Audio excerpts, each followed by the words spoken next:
Bismillahirrahmanirrahim. Assalamualaikum warahmatullahi wabarakatuh. Waalaikumsalam. Alhamdulillahilladzi anzala sakinatan fi qulubil mu'minin liyazdadu imanan ma'a imanihim. Asyhadu an la ilaha illallah wahdahu la syarikalah wa asyhadu anna Muhammadan abduhu wa rasuluhu alladzi la nabiyya ba'dah. Qala Allah Ta'ala fil Qur'anil Karim, a'udzu billahi minasyaitonir rajim. Laqad kana lakum fi Rasulillahi uswatun hasanah. Wa qala Rasulullah sallallahu alaihi wasallam, ad-dinu nasiha. Shadaqallahul adzim wa sadaqa Rasul Karim. Bapak dan Ibu sekalian, jamaah Masjid Al-A'raf rahimakumullah.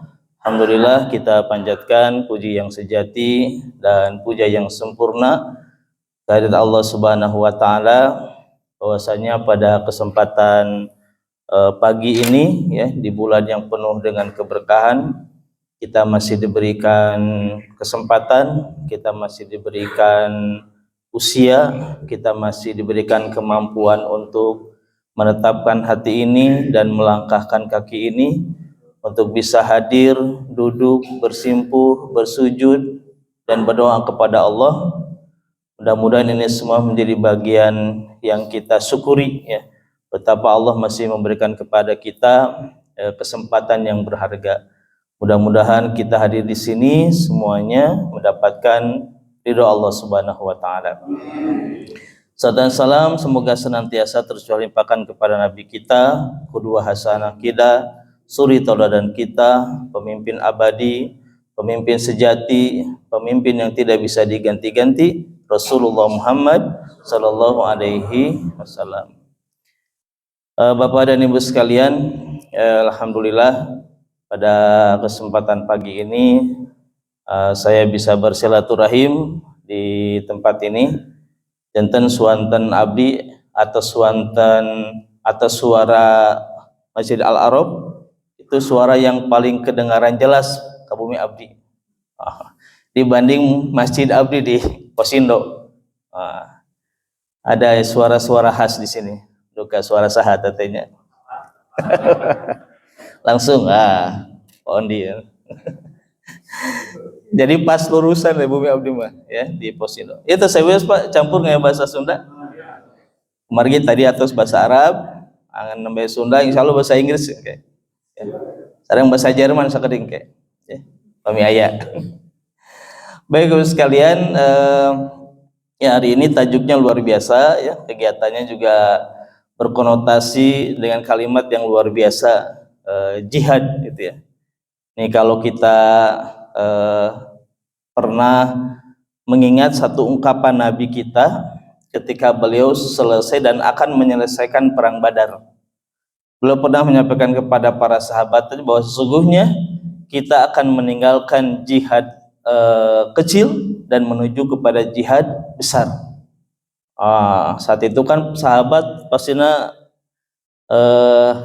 heran, terkejut. Rasul nanti kan namanya tetes perang ya, sudah berperang melawan pasukan yang tidak terduga jumlahnya dengan kekuatan juga yang tidak pernah terbayangkan, tapi Rasul menyebutkan kita akan berangkat ke jihad yang besar. Nah, ternyata saat itu diturunkanlah perintah untuk melaksanakan saum di bulan Ramadan. Ya. Rasul ingin mengingatkan atau Rasul ingin menguatkan kepada para sahabat bahwa sesungguhnya jihad yang paling besar itu bukan di medan perang, tapi jihad yang besar itu adalah kita melaksanakan saum di bulan Ramadan. Nah, dari situlah kita bisa memahami betapa saum ini Bapak sekalian yang mengandung sesuatu yang sangat luar biasa gitu ya. Kalimatnya juga seperti itu ya, dan menggunakan kata jihad gitu. Mudah-mudahan hari ini, saat ini kita ditakdirkan ada di bulan yang penuh dengan keberkahan ini ya, kita mendapatkan pahala seperti halnya mereka yang mendapatkan pahala jihad ya, yaitu mati syahid insyaallah. Walaupun kita tidak berharap mati sekarang banyak. Waiti payun mangga, tapi tepengkarwe. Ya. Nah, sekarang kemudian juga jihad ini juga menjadi sesuatu yang sangat luar biasa dan termasuk apa yang kita lakukan saat ini ya. Di duduknya kita di sini mendengarkannya dan lain-lainnya itu juga termasuk jihad, yaitu jihad thalabul ilmi. Inilah yang kemudian pernah saya tanyakan pada, ini nyambung dengan tadi diumumkan ya, jauh sebelum kejadian di Palestina.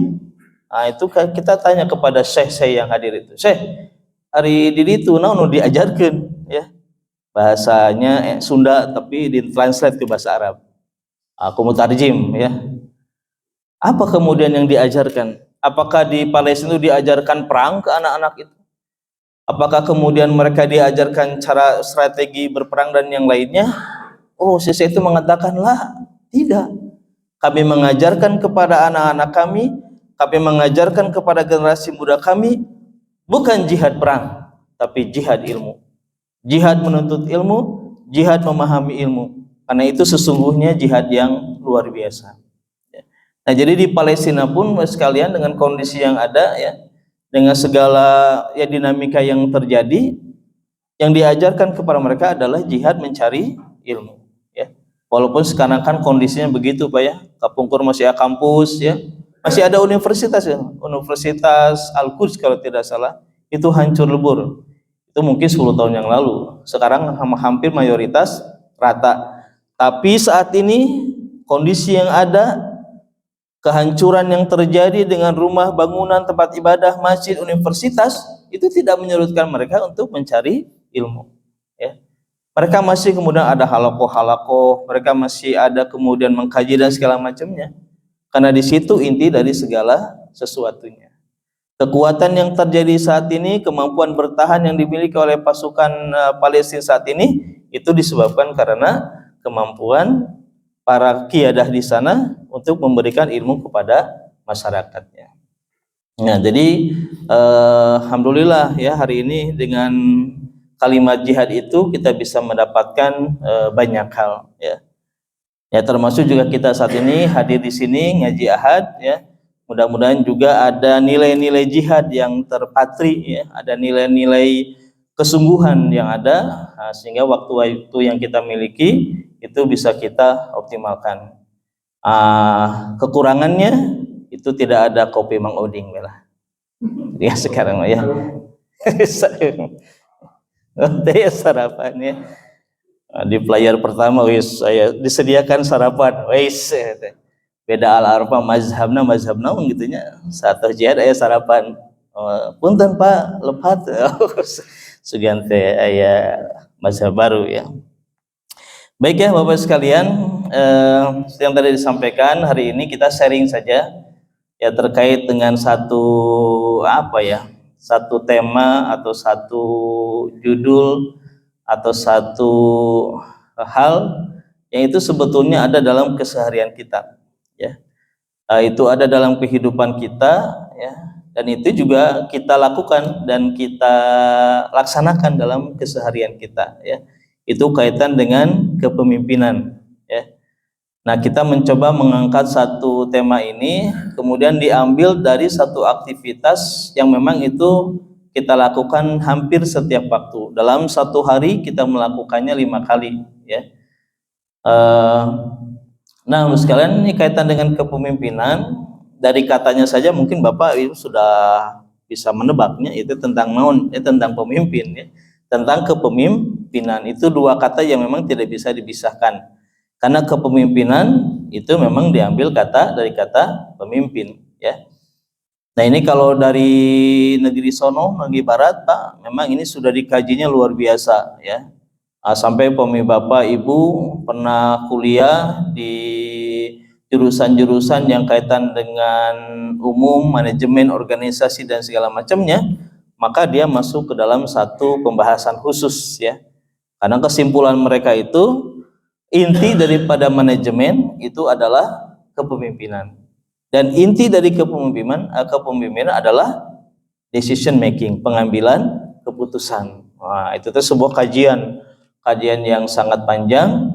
Kemudian ngajinya orang barat, orang yang bukan muslim, mereka melihatnya dari aspek experience, dari aspek apa yang mereka lihat, dari apa yang mereka amati. Seiring munculnya banyak pemimpin zaman dulu, banyak pemimpin A, pemimpin B, akhirnya disimpulkanlah, dibuatlah sebuah teori, ya, sehingga ada muncul pemimpin otoriter. Mungkin itu kah Hitler gitu ya, Mussolini, Kanondi Pak, orang-orang itulah orang-orang Eropa Timur, ya. Kemudian juga ada pemimpin demokratis, ya, masih cara memimpinnya termasuk ada pemimpin apatis, ya, pemimpin yang itu dia tidak punya visi, tidak punya misi, dibuatlah. Nah, padahal sesungguhnya Islam, ya, dengan segala kekayaan dan hasanah ilmunya itu sudah mengajarkan tentang kepemimpinan, ya. Problem kita itu memang saat ketika pasukan Mongolia, ya, itu kemudian menghancurkan perpustakaan terbesar di Islam saat itu, ya, di daerah Irak, ya, Babilonia segala macamnya, sampai kita mendengar kisah bagaimana sebuah sungai Efrat itu penuh dengan dua, darah dan tinta, ya. Dan dalamnya sungai itu menjadi dangkal disebabkan karena buku-buku yang dibuang ke sungai. Jadi sangat luar biasa, ya, saat itu Islam dengan segala kesempurnaannya itu sudah mengeksplorasi apa yang ada di dalam Islam itu sendiri, ya. Sampai kapungkur Pak kumargi sudah tidak ada kajian diskusi, naundi nu kedah dibahas gitu ya. Sampai mereka sempat membahas apa pengaruh bulu yang ada dalam telinga. Kantos lihat kan ada bulu dalam di telinga. Itu dibahas Pak. Karena sudah tidak ada lagi pembahasan lain, ya. Karena peradabannya sudah sangat luar biasa. Yaitu dihancurkan, ya, dan mereka menyisakan sesuatu yang itu kelak dan saat ini menjadi teori-teori mereka. Maka sesungguhnya ilmu-ilmu yang ada sekarang itu tadi masuk dalam hadis adinu nasihah, bahwa din itu adalah nasihat, bahwa apa yang kemudian ada yang kita dapatkan dari manapun sesungguhnya di situ ada hikmah Islam. Karena bisa jadi apa yang disampaikan sekarang sebagai teori dan lain-lainnya itu berangkat dari buku-buku yang kemudian mereka hancurkan tapi sebagian mereka ambil. Nah, kaitan juga dengan kepemimpinan sekalian, berbicara kepemimpinan, ya, Islam atau dalam Quran itu sudah sangat banyak, ya. Satu kata, satu kalimat itu yang menunjukkan tentang kepemimpinan. Barangkali Bapak pernah mendengar atau pernah membaca dalam Quran ada kalimat al-imam, ya, kemudian khalifah, ya, kemudian al-wali, kemudian ar-rais, ulil amri, dan lain-lainnya. Itu sesungguhnya konotasinya itu terhadap kepemimpinan, ya. Nah, dengan demikian kan kita sudah bisa menyimpulkan, ya, bahwa urusan kepemimpinan yang itu adalah urusan dari kehidupan kita itu sangat diperhatikan di dalam Al-Quran, ya. Ya, karena memang itu mah sudah bagian dari kehidupan. Diperkuat lagi dengan apa yang disampaikan oleh Nabi kita, ya, bahwa Nabi pernah mengatakan kullukum ra'in wa kullukum mas'ulin, ya, bahwa sesungguhnya setiap kita itu adalah pemimpin dan setiap apa yang kita pimpin itu akan dimintai pertanggungjawaban. Itu mau tidak mau Pak, ya, sudah sesuatu yang itu melekat kepada kehidupan kita, bahwa sesungguhnya sejak kita lahir sampai nanti kita meninggal dan saat dimana pengadilan Allah itu berlaku, maka disitulah kita akan mempertanggungjawabkan apa yang kemudian kita pimpin, termasuk diri kita sendiri, ya. Karena jelas di situ, ya, kalimat berikutnya bahwa seorang ayah atau diri kita sendiri itu memimpin kita sendiri, ya. Dan itu kan kita rasakan banyak bagaimana sekarang tantangannya, ya. Walaupun sekarang makan sudah pengalaman saum kitanya sudah bertahun-tahun, ada makanan melewat, ya, siang hari, ya. Kemudian ada yang lain-lain yang itu tidak boleh kan bisa kita kondisikan. Tapi ada proses untuk mengkondisikan, ya. Termasuk semangat kita untuk belajar, semangat kita untuk mengaji, itu kan bagian dari sebuah proses pengambilan keputusan disebabkan kan diri kita ada kepemimpinan, ya. Nah, termasuk Bapak sebagai ayah, Ibu sebagai ibu, ya, dan lain-lainnya, ya, termasuk yang diamanahi jabatan, amanah yang lainnya, atau mungkin dari RT RW sampai kemudian jadi presiden. maka di situ ada unsur di mana kita akan dimintai pertanggungjawaban. Ya.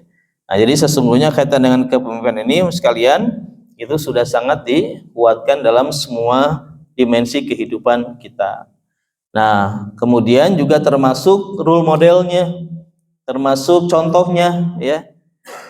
Seperti apa sih pemimpin itu? Seperti apa sih kepemimpinan itu? Nah, itu sudah tergambar dengan jelas dalam kehidupan Nabi kita. 23 tahun Nabi kemudian mengemban amanah dakwah baik di Mekah maupun di Madinah, maka itu penuh dengan sesuatu yang berhubungan dengan kepemimpinan, ya. Itu tergambar sudah sangat jelas lah gitu ya. Bagaimana Nabi menjadi seorang dirinya sendiri, bagaimana Nabi sebagai seorang ayah, Nabi sebagai seorang suami, Nabi sebagai seorang pimpinan umat, pimpinan negara, pimpinan sosial dan yang lainnya, itu diperankan begitu sangat luar biasa. Sampai seorang yang dia Nasrani, orang Barat, misal jihad, itu kemudian menempatkan Nabi kita di posisi nomor 1 di antara 100 pemimpin berpengaruh di dunia. Padahal Nabi mah berpengaruhnya 2, apanya? Dunia dan akhirat, ya. Mana ada pemimpin yang nanti memberikan syafaat nanti di yaumil akhir kecuali Nabi kita. Oleh sebab itu menjadi sesuatu yang sangat ya luar biasa bagi kita ya sekalian, kita menjadi seorang muslim dan kita mendapatkan banyak kebaikan dari kehidupan Nabi kita. Jadi kalau mau berbicara tentang kepemimpinan dan seperti apa kepemimpinan yang ideal dan baik itu, eta mah kantun urang we maca sirah nabawiyah. Maka di situ ada banyak aspek kaitan dengan kepemimpinan. Baik ya, sekalian itu barangkali beberapa hal ya yang terkait dengan kepemimpinan dilihat dari aspek dasarnya lah gitu ya, dari aspek apa ya namanya dalil lah begitu ya. Bahwa berbicara kepemimpinan itu kita tidak mungkin menjauhkannya dari kehidupan kita sehari-hari gitu ya, karena dia menjadi hal yang sangat penting. Untung materi ini disampaikan setelah pemilu banyak, jadi tidak ada unsur politis. Tapi misalnya pemilu mah ya jadi unsur politis ya, mengarahkan Bapak untuk memilih pemimpin ya. Tapi kan sekarang dia pilkada ya. Kalau pil DKM silami ya. Pilih pil DKM banyak. Biasanya pil RT, pil RW gitu ya. Jadi sebetulnya di situ ada tanggung jawab kita untuk kemudian melaksanakan kaitan dengan kepemimpinan. Nah, sekalian, kaitan dengan itu kita coba mengangkat satu aktivitas ya keseharian kita yang barangkali dari situ bisa ada sebuah miniatur lah ya, ada sebuah contoh kecil kaitan dengan sebuah konsep kepemimpinan. Termasuk di dalamnya kita bicara tentang pemimpin dan juga bicara tentang situasi kondisi yang ada di dalam dan di luarnya, termasuk juga instrumen unsur juga yang mempengaruhi proses kepemimpinan. Jadi berbicara kepemimpinan memang dia tidak bisa berdiri sendiri. Pasti ada situasi, ada kondisi, ada momentum, ada keadaan, ada lingkungan, faktor X, faktor yang lainnya ya. Karena dia adalah satu kesatuan, karena dia ibarat udara, oksigen dalam kehidupan kita sehari-hari. Kalau kita tidak menghirup udara, pasti ada sesuatu. Demikian juga dengan kepemimpinan ya. Kalau tidak diperankan, tidak dilakukan, tidak disikapi dan yang lainnya, maka juga dia akan menimbulkan sesuatu. Nah, yang kita angkat adalah kaitan dengan sholat berjamaah ya. Ini kan aktivitas yang sering kita lakukan, banyak sehari kita 5 kali lah minimal melaksanakan sholat berjamaah. Nah, di situ sesungguhnya ada nilai-nilai filosofis lah, bahasa Araringgis namanya Pak. Ada ya nilai, ada value kaitan dengan kepemimpinan. Saya tidak akan mengurai secara itu banyak, mau mengurai secara runut ya, acak ya. Apa yang kita dapatkan dari situ ya kita coba angkat. Yang pertama Pak, itu kaitan dengan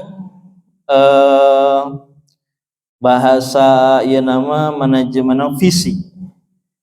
Di dalam buku Kepemimpinan Jalan Langit itu disebutkan big why. Big why itu atau visi itu kan sesuatu yang memang menjadi tujuan akhir. Nah, dalam sholat berjamaah pasti kan ada visi, Pak ya. Pasti ada tujuan, ya. Apakah nanti larinya memang ke kita ingin berharap 27 derajat itu, ya, atau kemudian mungkin ada hal lain, ya. Tapi yang pasti dengan sholat berjamaah, ya, kita ingin mendapatkan ridho dari Allah Subhanahu Wa Taala. Maka itulah yang disebut dengan visi. Itulah yang disebut dengan big why. Itulah yang disebut dengan kenapa kita melakukan sesuatu, termasuk dalam konteks dan konsep kepemimpinan. Bahwa dalam hal itu harus ada tujuan, harus ada visi, ya. Harus ada apa yang akan kita raih, ya. Kalau kemudian diimplementasikan dalam proses, itu yang mungkin disebut dengan renstra gitu bahasa itu, rencana strategis, ya. Bapak-bapak di dalam rumah tangga apakah melakukan itu? Saya yakin iya, ya. Dulu Pak, sebelum menikah saja kita kan sudah punya renstra. Saya akan menikah usia 22 tahun. Saya akan menikah usia 25 tahun. Saya akan menikah di usia itu, kan visi. Sesuatu yang ingin dicapai. Nah, kenapa harus seperti itu? Kenapa harus supaya kita punya targetan, supaya kita punya semangat, supaya kita punya rencana begitu. Karena apa yang sekarang kita alami, ya Bapak Ibu sekalian, pasti berangkat dari tujuan, berangkat dari apa yang ingin kita dapatkan. Ya, dulu saya begitu Pak, saya nikah usia 25 tahun, molor Pak usia 27 tahun, ya tenanawanlah 2 tahun, ya. Kemudian saya berpikir saat itu, malah belum menikah, saya ingin punya rumah di usia 30 tahun, gitu ya. Saya ingin umroh di usia sekian tahun. Nah, dulu mah abdi Pak kantos ada di lembaga filantropi yang mengajarkan tentang MMHMD, sanes mamah muda Pak. Jadi cara membuat tujuan, tapi itu dituliskan Pak, digambarkan. Wah, Pak digambarkan Pak di belakang pintu kamar tidur, ya. Kemudian dituliskan 2000 sekian umroh, 2000 sekian punya mobil, 2000 sekian rumah tingkat, 2000 sekian baru segala macam. Ya, dan qadarullah Pak, ditakdirkan itu berhasil di tahun yang sama, walaupun beda spek, beda merek, ya. Tahun sekian punya mobil, dulu cita-cita saya mobil Nissan, wah, Grand Livina warna oranye. Yang terjadi dapat mobil Toyota Toyota Corona. Karena anu penting mah mobil Pak, kehujanan teu baseuh, ya. Terik matahari juga tidak panas, yang penting mah tercapai, oh gitu, ya. Termasuk umroh. Nah, itu ternyata ketika itu dituliskan, ketika itu kemudian dilihat setiap hari, diucapkan ke banyak orang, maka itu kemudian Allah wujudkan. Pun juga dengan kepemimpinan. Masjid ini bisa seperti ini Pak, luar biasa, ya. Karena juga saya pernah beraktivitas di lingkungan ini beberapa tahun, itu bisa kita lihat ada perubahan dan perkembangan, ya. Nah, itu salah satunya karena di sini mempraktekkan kepemimpinan, ya. Ini tidak ada kepemimpinan, tidak ada pemimpin, saya yakin mungkin bentuknya tidak akan seperti ini. Keadaannya tidak akan seperti ini, karena tidak sedikit Pak masjid itu urusan membangun itu hampir sampai bertahun-tahun disebabkan karena tidak ada kesepakatan desain, ya. Ya kudu kumaha, ya kudu kitu, yang abeki segala macam, ya. Nah, sebetulnya dari sholat berjamaah kita bisa mendapati kaitan dengan visi tadi, kaitan dengan orientasi. Mau dibawa kemana sebuah lembaga, mau dibawa kemana sebuah entitas, wadah, nah itu tergantung dari konsep kepemimpinan, ya. Dan ini juga miniatur, rupanya miniatur sebuah negara gitu. Aya masjid teno otoriter, aya teh Pak, ya. Ketua DKM nanti abadi, ya. Sampai sekarang dia ketua DKM. Itu sudah 3 periode. Mungkin nanti sampai yaumil akhir sih nanti, ya. Jadi DKM. Siapa yang memilihnya? Dirinya sendiri. Ada itu, ya, tetangga kita, tapi bukan Al-Arab. Dan juga nggak berani saya menyampaikan kalau itu Al-Arab, ya. Usia babak belur saya. Ada tuh, wah dia seperti ada yang juga demokratis tentunya. Kumaha jamaah ieu teh urang bade ngabangun moal nyakeun we ari moal. Kumaha urang teh aya konsumsi teh moal nyatos ya. Ada yang begitu ya. Ada juga yang dia apatis ya. Kumaha jamaah we lah. Adan tentu. Ada yang begitu ya. Nah, itu menunjukkan bahwa tidak ada visi, tidak ada. Karena tetap Pak, kita juga harus punya visi Renstra. JKM ini, lembaga ini untuk 2-3 tahun ke depan itu akan apa? Ya. Dan memang sudah harus dibuat sebuah konsep bagaimana ini menjadi lingkungan yang Islami begitunya. Pemimpin di Bapak dengan contoh ayalah di DT misalnya Paknya. Itu dulu hanya masjid kecil, tapi sekarang sudah menjadi sebuah lingkungan yang luar biasa. Itu karena visi. Kemudian yang kedua Pak, ini kaitan dengan pemimpin itu selalu di depan. Sama dengan sholat jamaahnya, tidak ada imam yang di belakang. Pasti imam itu di depan. Hatta ketika dia sholat berjamaahnya 2 orang, itu tetap harus ada yang membedakan jarak imam dan makmum. Termasuk juga kaitan dengan apalagi sholat berjamaah. Pasti imam itu ada di depan. Maka itu menjadi pelajaran penting bahwa pemimpin harus ada di depan, ya. Kalau dia sudah dinobatkan, dinisbatkan menjadi seorang pemimpin dimanapun dia berada, maka dia harus memposisikan lebih depan dibanding pengikutnya, ya. Nah, itulah yang kemudian kita bisa dapatkan dari kehidupan Nabi kita, ya. Siapa yang paling depan dalam urusan perang? Siapa yang paling depan dalam urusan dekat dengan musuh? Siapa yang paling depan kemudian mengomando? Ya Nabi kita. Gitu ya. Dengan segala keberanian dan visinya yang sangat kuat terhadap apa yang terjadi, beliau senantiasa ada di yang paling depan. Karena memang itu sesuatu yang tidak bisa kita bantah lagi bahwa seorang pemimpin itu harus ada di depan, ya. Nah, kalau ada di depan, nah berarti dia tugasnya kan menjadi yang diikuti, ya. Nah, itu yang kemudian nanti berhubungan dengan karakter, berhubungan dengan potensi dan yang lainnya. Tapi secara inti ya bahwa pemimpin itu dia harus ada di paling depan.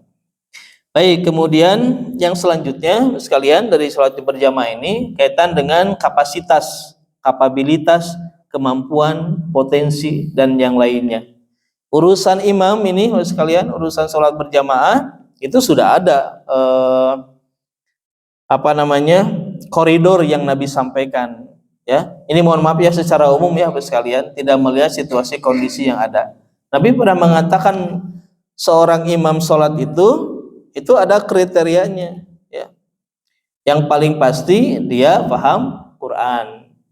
Nah, kalau banyak tuh yang paham Quran, lalu siapa yang paling paham sunnah? Dia dipilih, ya.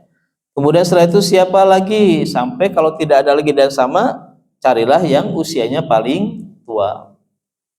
Nah, tapi kan dari situ kita bisa melihat Nabi sudah membuat sebuah kriteria terhadap seorang imam, terhadap seorang pemimpin. Artinya dalam kehidupan kita sehari-hari, ketika kita berbicara tentang pemimpin dan kepemimpinan, maka di situ ada kriteria, di situ ada syarat-syarat yang mengharuskan itu dimiliki oleh seorang pemimpin. Baik itu menjadi syarat atau itu menjadi sebuah introspeksi gitu Pak. Kalau memang kita tidak memiliki sifat itu, memiliki karakter itu, ya jangan maksain dulu untuk menjadi seorang pemimpin.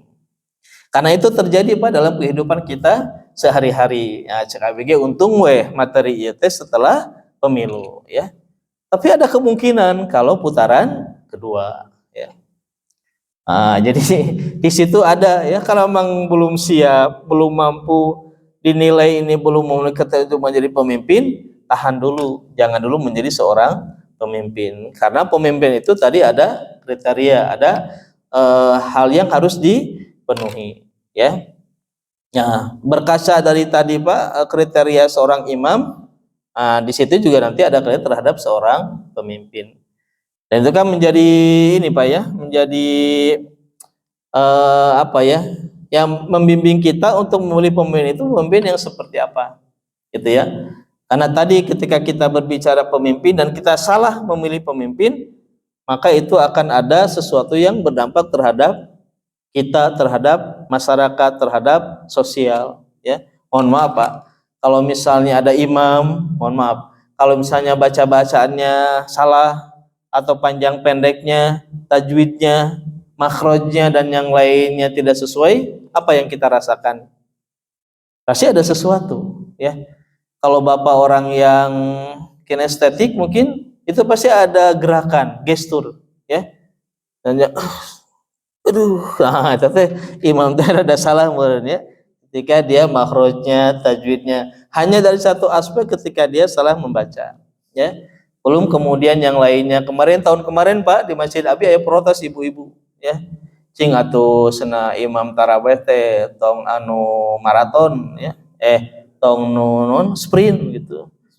Ada atuh abi teh capek geus kolot gitu nya. Karena tidak ada jeda Pak antara takbir dengan takbir. Allahu amin, Allahu akbar. Sami Allah, Allahu akbar. Wah, kemana ieu teh batur tasujud orang masih kene berdiri, ya. Nah, itu juga kaitan dengan seperti itu, ya. Nah, tapi secara inti sekalian bahwa sholat berjamaah mengajarkan kepada kita untuk kemudian kita memilih pemimpin yang sesuai dengan tugas dan tanggung jawabnya. Karena kita nanti bertanggung jawab Pak ketika kita memilih pemimpin yang salah, pemimpin yang tidak bisa memberikan kepada kita bimbingan, ya, dan lain-lainnya. Nah, itu sehingga dalam banyak hal ini menjadi sangat penting, ya. Kriteria menjadi seorang pemimpin itu menjadi penting, ya. Termasuk tadi Pak, ya, yang yang keduanya, bahwa kalau kita belum memiliki kapasitas, kemampuan menjadi seorang pemimpin, tahan aja dulu, ya. Jangan kemudian punya ambisi menjadi seorang pemimpin, tapi pada akhirnya bukan kebaikan yang diberikan, tapi permasalahan yang akan muncul, ya. Nah, itu di sholat berjamaah itu mengajarkan, ya, tentang bagaimana kita memilih seorang pemimpin, ya, berdasarkan kapasitas dan kapabilitas.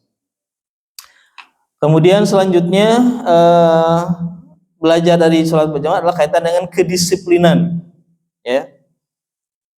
Kalau yang setahu saya Pak, kalau sholat berjamaah di satu masjid itu dilakukan 1 kali. Terus tuh Pak, yang sifatnya itu umum lah gitu, ya, terlepas bahwa dia itu nanti masbuk, ya, atau datang belakangan, tapi semua masjid ketika dia misal tadi subuh pasti dilaksanakan satu kali, tidak ada yang kemudian 2 kali, 3 kali. Ada misalnya sok nu bade sholat subuh nu tahap kahiji hadir imamna si A, oke, 10 menit kemudian sholat subuh nu kadua berjamaah imamna sareng ieu, aya teu gitu Pak? Teu aya, ya. Artinya di situ bahwa ketika berbicara sholat, ketika berbicara tentang sholat berjamaah, di situ ada waktu yang sudah ditetapkan. Di situ sudah ada ukuran, di situ sudah ada batasnya. Maka sholat berjamaah dalam konteks kepemimpinan mengajarkan kedisiplinan, ya, keteraturan, ketepatan waktu, ya, dan ketersediaan SDM, begitu Pak. Nah, jadi disitulah kita nanti berkaitan dengan kepemimpinan itu belajar tentang bagaimana kita bisa mendisiplinkan diri kita sendiri dan juga mendisiplinkan apa yang menjadi amanah kita kalau kita diamani menjadi seorang pemimpin, ya. Selevel keluarga pun pasti ada kedisiplinan Pak, ya. Ya, aturan-aturan rumah tangga kita, ya. Tidak boleh pulang, tidak boleh misalnya, atau harus sudah di rumah jam sekian malam, ya. Penggunaan HP, ya, cara berpakaian anak kita, ya. Kemudian ketentuan berhubung dikasih motor, ini aturannya seperti ini, ya. Dikasih uang jajan harus digunakan seperti ini, ya. Di rumah harus ini, harus itu, bantu ini, bantu itu, kan sebuah proses yang itu mengajarkan sebuah kedisiplinan, ya. Nah, disiplin ini menjadi sangat penting Pak, ya, ya, dalam banyak hal. Nah, itu diajarkan dalam sholat berjamaah. Kami misalnya tidak disiplin, bahaya Pak, ya. Makmum tos kempel ngantosan imam, ya. Terus imam teh di bumi teh masih kene leha-leha santai we lah dan makmum ngantosan, ya. Sakumaha imam datang ke masjid, ya. Nah, itu tidak bisa seperti itu, ya, karena ini pasti bahasa yang ada pengaruhnya sistemik gitu, Pak. Pengaruhnya terhadap apa yang ada, ya. Karena kita berbicara sholat berjamaah kan pasti ada banyak unsur di situ, ya. Ada yang ingin cepat, ada yang ingin lambat, ada yang punya waktu sedikit, ada yang harus kemana, segala macam. Kalau tidak ada waktu yang diatur, itu kan jadi barabe nantinya, Pak, ya. Kita sudah tahu kayak di Masjid Abima setelah adzan menuju iqomah 10 menit. Nah, itu kan sudah jelas, ya. Jadi terus adzan teh aya nu santai teteh kan beda masih 5 menit. Acan 8 menit, ya. Ada juga buru-buru ke masjid supaya bisa sholat ini sholat itu, ya. Tapi orang kan akan menunggu iqomat setelah 10 menit. Nah, itulah kemudian waktu yang sudah diatur. Ya, termasuk ada imam segala macam. Itu ya, sekalian kaitan dengan kedisiplinan.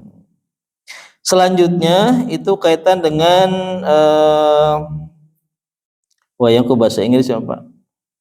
Excellent leader. Jadi ini mungkin kaitan dengan tadi ya, kemampuan, kapasitas yang harus dimiliki oleh seorang pemimpin, ya. Jadi dia akan bisa memberikan banyak kebaikan, dia bisa mendatangkan pengaruh positif, dia bisa kemudian mendatangkan keberkahan, hatta sampai pertolongan Allah disebabkan karena excellent leader, ya. Disebabkan dalam dirinya ada sesuatu yang bisa mendatangkan itu semua. Itulah Nabi kita contohnya, ya. Nabi kita kalau tidak berdoa, Pak, di malam-malam ketika perang Badar, apakah akan datang pertolongan Allah? Ya, itu wasilahnya kan karena itu, Pak, karena kualitas seorang pemimpin yang kemudian menyebabkan Allah memberikan pertolongannya, ya. Sehingga dikirimkanlah 1000 malaikat berbaju putih berbaju kuning membantu pasukan Badar disebabkan karena faktor seorang pemimpin. Bagaimana seorang pasukan bisa kemudian punya semangat juang tinggi padahal di hadapannya ada 1000 pasukan dengan senjata lengkap, dengan armada lengkap, dengan logistik yang juga lengkap, dan mereka masih siap perang. Sementara kaum muslimin tidak dalam niat perang, Pak. Di perang Badar itu mereka mau menghadang kafilah dagangnya Abu Sufyan. Coba Bapak bayangkan, sekarang tidak terbayang, Pak, ya. Tapi dengan sahabat ketar-ketir pasti, Pak. Orang mereka manusia, mereka ada rasa takut, ada. Mereka ada rasa khawatir, pasti. Memang juga seperti itu manusia, Pak, termasuk sahabat juga mengalami itu. Tapi karena faktor seorang pemimpin yang bisa menenangkan, yang bisa mengkondisikan, akhirnya alam juga mendukung. Sampai diturunkanlah hujan rintik-rintik yang menyebabkan hampir mayoritas kaum muslimin tertidur sebentar tapi lelap.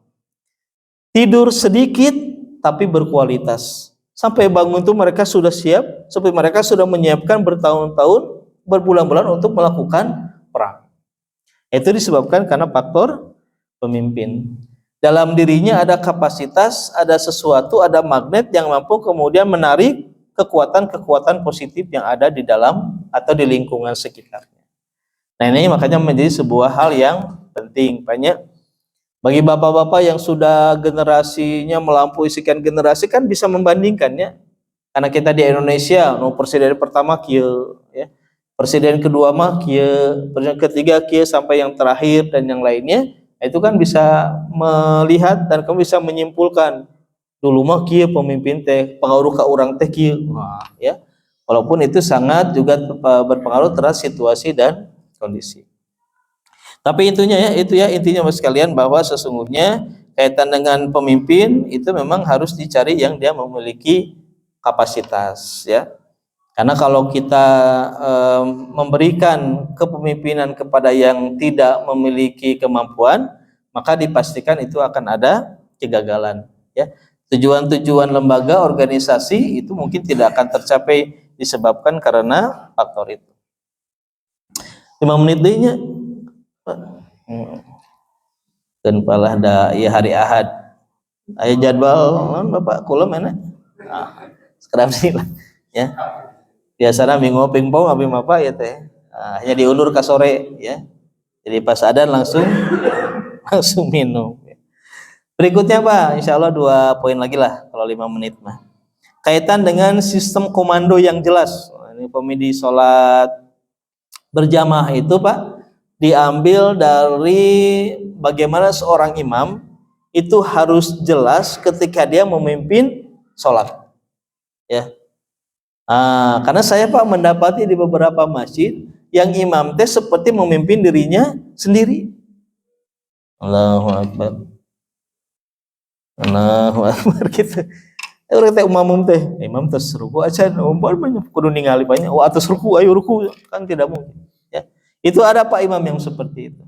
Ya, maksud di sini apa? Ketika sholat, kalau sholat jahar mah itu mungkin sudah jelas Pak. Tapi ketika sholat kita duhur, asar, yang tidak ada bacaan-bacaan yang dikeraskan, maka takbir, membaca takbir itu harus tetap jelas. Ya, Allahu Akbar, Sami Allah, Allahu Akbar, itu tetap harus didengar oleh makmum, gitu ya.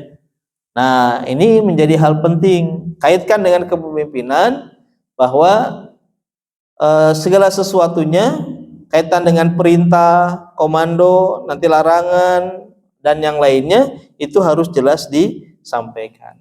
Ya, harus tegas gitu ya. Kalau harus ke sana, ke sini, luruskan, bengkokkan, naikkan, itu harus jelas disampaikan oleh seorang pemimpin. Karena kalau dia tidak melakukan itu, maka dampaknya akan terjadi kebingungan di pasukannya, kebingungan di makmumnya. Nah, itu contoh yang tadi Pak. Ketika imam, itu membaca takbirnya itu untuk dirinya sendiri, gitu ya. Jadi kan makmumnya kalau yang dekat dengan imam apa no problem. Ini kalau misalnya yang jauh, ya pasti dia menengok ke jamaah yang di sampingnya, betul tidak Pak? Pernah nggak merasakan itu? Ya. Apalagi ketika sujud Pak, taeta nurada berat teh. Saya ninggalin, masa kudu ninggalin lah atas gini, ya. Akhirnya kan kita jadi gerakan jamaah samping ini, oh ya berarti kan berpengaruh terhadap konsentrasi ibadah sholat jamaah kita. Itu disebabkan karena imam tidak tegas, tidak jelas memberikan instruksi, tidak jelas memberikan perintah. Makanya imam dalam kondisi apapun dan usia berapapun, ketika dia membacakan takbir dan bacaan setelah gerakan-gerakan yang lain itu harus jelas. Harus terdengar oleh makmum, ya. Pun juga demikian dengan seorang pemimpin, ya. Ketika dia mengkomando, ketika dia melakukan apapun itu harus jelas perintahnya apa, gitu ya. Sehingga bawahan itu tidak menjadi bingung. Yang paling parah kemudian pasukan atau bawahan memahami perintah itu menjadi salah gitu ya. Ketika dibilang A melakukan B, nah itulah yang kita pelajari Pak Haji Bolot. Ya.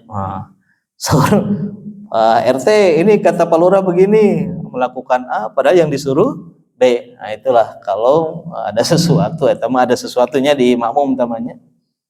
Karena ada itu. Tapi tadi Pak intinya begitu ya. Jadi kalau misalnya imam atau pemimpin tidak jelas ya dalam memberikan komando, maka akan ada permasalahan. Kemudian selanjutnya kaitan dengan ketaatan, ini sudah pasti Pak ya, bahwa dalam konteks sholat berjamaah ketaatan itu menjadi penting. Terlepas dari siapa yang jadi imam, ya. Kalau misalnya yang sudah jadi petugas, oke, ketua DKM. Ketika nanti tidak ada orang, kemudian ada orang lain yang jadi imam, maka di situ tetap harus ada ketaatan. Walaupun misalnya yang imam itu adalah bawahan kita, ketika dia jadi imam, kita harus taat. Ya. Jangan kemudian dia bawahan kita, kita atasannya, ketika dia ruku kita berdirikan. Ya. Kenapa? Orang dia bawahan, yang nyuruh kan saya setiap hari ini. Itu tidak bisa seperti itu. Tetap saja ketika peran dalam orang lain itu ada peran imam, makmum siapapun dia itu harus taat, ya. Nah, makanya penting Pak, kenapa yang tadi di awal disebutkan kata dengan karakter, kapasitas, kapabilitas seorang pemimpin, seorang imam itu harus sesuai. Ini kaitan dengan ketaatan, ya. Karena kadang bicara ketaatan itu kan berbicara sesuatu yang sangat berat, ya. kalau kita tidak ridho, kalau kita tidak ikhlas, gitu ya. Nah, tapi sholat berjamaah itu mengajarkan itu, Pak. Siapapun imamnya dalam kondisi apapun, maka di situ diajarkan ketaatan, ya. Sampai Nabi dalam banyak hal itu kalau ada imam yang mendahului makmum mendahului imam, itu kan sudah jelas, Pak, ya, konsekuensinya. Walaupun tidak terjadi saat itu juga. Wajahnya, bentuknya berubah menjadi wajah babi karena dia mendahului seorang imam. Ini kalau itu diberlakukan nyata, wah itu kelihatan banyak mana yang suka mendahului imam tatkala sholat. Nah, tapi itu sebuah ancaman. Itu menunjukkan ada hal yang krusial kaitan dengan ketaatan, ya. Dan itu dalam kehidupan sehari-hari kan menjadi problem, Pak, ya. Dalam konteks di sinilah mungkinnya di kelembagaan DKM, kelembagaan yang paling kecil, ketika di situ tidak ada ketaatan, maka pasti ada masalah, ya. Misalnya di Bumi Abdi, Pak, RT, nucantan RT kan kadang tidak kita pilih berdasarkan banyak. Jadi RTW terus alhamdulillah terus uyuhan gitu, ingin jadi RT, dan tidak ada orang berbondong-bondong ingin jadi RT, Pak, ya. Sok dimanapun tidak ada orang yang kemudian punya keinginan sampai kampanye bikin spanduk, ya, wah, sebar brosur, wah bless, pilih saya. Wah, tidak ada, Pak. Justru yang ada mah bagaimana berusaha untuk menolak. Tapi ketika proses terjadi dan yang terpilih yang tidak sesuai dengan yang kita inginkan, maka di situ harus berlaku ketaatan. Karena memang sudah berdasarkan musyawarah dan mufakat, ya. Ini yang menjadi penting sekalian, ya, kaitan dengan ketaatan itu, ya. Karena ada satu ungkapan, kita tidak perlu, Pak, orang yang cerdas, tapi kita perlu orang yang taat, gitu ya. Nah itu ya sekalian, karena sudah jam 6, ya, sesuai durasi di flyer, di brosur, ya, sampai jam 6. Dicukupkan dulu, ya. Mudah-mudahan nanti dari sesi kedua ini ada, karena ini kalau di saya masih ada 6 sampai 7 slide. Tapi Bang Intan kalau dicicil banyak. Mudah-mudahan nanti kesempatan yang lain bisa disampaikan. Barangkali itu Bapak sekalian yang bisa disampaikan. Tentunya saya mohon maaf, ya, kalau ada hal-hal yang tidak berkenan. Mungkin yang saya sampaikan adalah sesuatu yang sudah Bapak pahami, sudah Bapak Ibu ketahui, ya. Tapi mudah-mudahan sedikit banyaknya memberikan kadar, ya, atau tambahan value, ya, terhadap apa yang disampaikan. Sementara itu yang bisa dikemukakan. Terima kasih atas perhatiannya. Aqulu qouli hadza wa astaghfirullahi wa lakum. Assalamualaikum warahmatullahi wabarakatuh. Terima kasih Pak Ustaz dan menarik sekali, dan kita punya waktu 15 menit untuk sesi tanya jawab. Dan saya siapkan penanya dari Bapak-bapak 1, Ibu-ibu 1 kawan. Silakan yang mau bertanya. Bahaya, ya.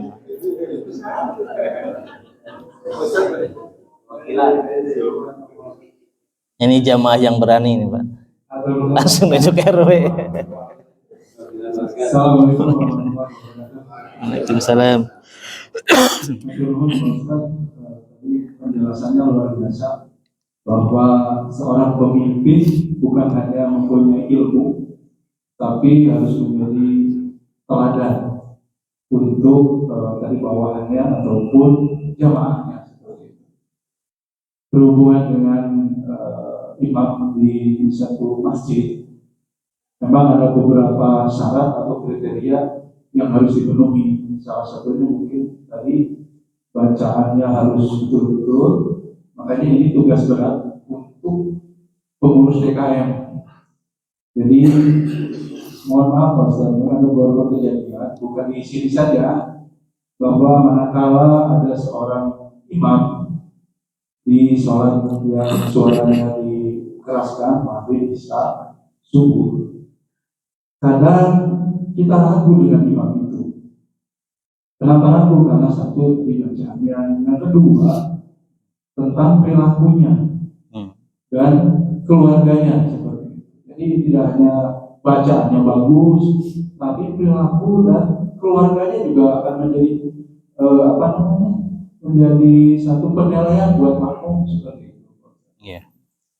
Makanya itu tadi, mohon maaf, pengurus masjid harus betul-betul kalau perlu ada pendidikan dan seleksi yang betul-betul untuk menjadi seorang imam seperti itu. Karena begini Pak Ustaz, manakala ada satu imam yang mungkin itu sudah ditunjuk oleh pengurus, tetapi bacaannya, kehidupannya mungkin ya, tidak ada keraguan bagi imam sah mualim, sholat Quran gitu, ya, karena bacaannya kurang fasih. Bahkan ada satu kejadian dengan keluarga saya waktu itu, saya berjamaah di satu masjid dengan adik saya. Setelah beres sholat, dia sholat lagi. Kalau saya ditanya, sholat lagi, imam tinggal di syukuran kotoran ya, masih kotoran, jadi akhirnya diulang lagi. Nah, terkait itu Pak Ustaz, betul memang luar biasa seorang imam itu betul-betul harus menjadi teladan contoh baik dirinya maupun keluarganya. Tadi pertanyaan saya, apakah akan menjadi sah sholat saya apabila seorang imam itu saya menjadi ragu tentang imam tersebut. Itu saja Ustaz. Dan apakah sholat saya harus diulang atau dibiarkan dengan keraguan yang menempel pada diri saya? Atau menurut Ustaz itu saja bisa sampaikan. Mohon maaf bila ada kata-kata yang benar. Assalamualaikum warahmatullahi wabarakatuh. Assalamualaikum. Langsung. Ya, ini kalau pertanyaan dari pejabat memang bobotnya luar biasa gitu. Jadi apa yang disampaikan Pak RW itu memang fakta ya, apa yang ada di masyarakat kita gitu ya. Termasuk apa yang dipertanyakan juga itu memang sering terjadi ya.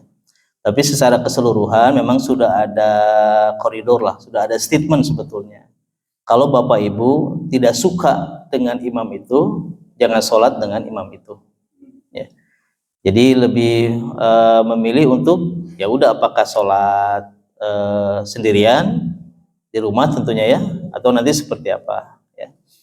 Karena juga saya pernah mengalami itu Pak, terus terang. Karena saat itu imamnya anak SMP sebetulnya, bukan karena faktor lain ya. Mungkin karena saya telat datang ke masjid, sudah berkumpul banyak jamaah tapi mayoritas anak-anak. Inisiatif tuh anak SMP, nyanu adan, nyanu koma, termasuk nunjuk temannya jadi imam. Ente jadi imam, dia sudah takbir, saya datang ya. Saya mau nanti dulu, dia sudah takbir, kan tidak mungkin. Akhirnya saya meninggalkan sholat itu. Nah, tapi sekalian di sini itu ada satu hal terkait dengan itu dikembalikan kepada personalnya, dikembalikan kepada masing-masing orangnya, gitu ya. Nah, secara keseluruhan memang kan kita meyakini bahwa tetap saja mungkin sholat berjamaah itu menjadi sah secara umum, secara secara berjamaahnya, secara bersamanya mungkin itu memenuhi unsur sah, itu disebut sholat berjamaah. Tapi ketika ada hal seperti itu, maka itu dikembalikan kepada pendapat masing-masing ya. Karena itu memang koridornya mayoritas ada di situ Pak ya. Karena ketidaknyamanan kita kan berpengaruh terhadap diri kita ya. Jangankan yang tadi ketika imam salah bacaan atau misalnya marosnya tidak tepat, kita sudah ada reaksi ya. Nah, tapi kita tidak bisa melakukan apa-apa karena dia sudah ada di posisi itu ya. Tapi jauh dari itu semua sekalian, mungkin ini jadi koreksi. Mungkin betul yang disampaikan Pak RW kaitan dengan bagaimana entitas lembaga atau yang diamanahi masa DKM itu sudah melakukan proses seleksi ya. Artinya sudah ada ikhtiar gitu ya sekalian. Jadi lembaga itu tetap harus disiapkan ya, tadi dengan mapping, perencanaan, pengkondisian, segala macam ya. Nah, tapi dalam kondisi-kondisi tertentu, pada akhirnya itu dikembalikan kepada pendapat masing-masing ya.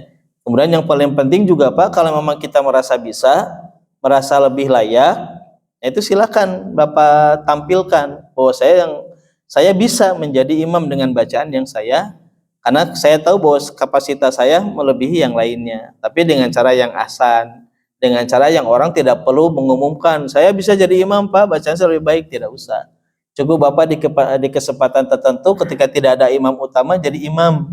Orang tahu, oh ternyata bagus bacaannya. Akhirnya nanti imam yang DKM yang akan kemudian mengkondisikan supaya dia menjadi seorang imam.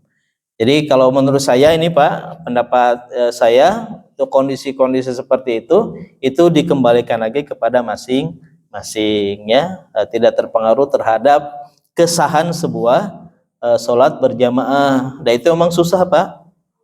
Sekarang saja kami ya di masjid kami itu sedang mengkondisikan bagaimana anak tidak berada di samping bapak-bapak gitu.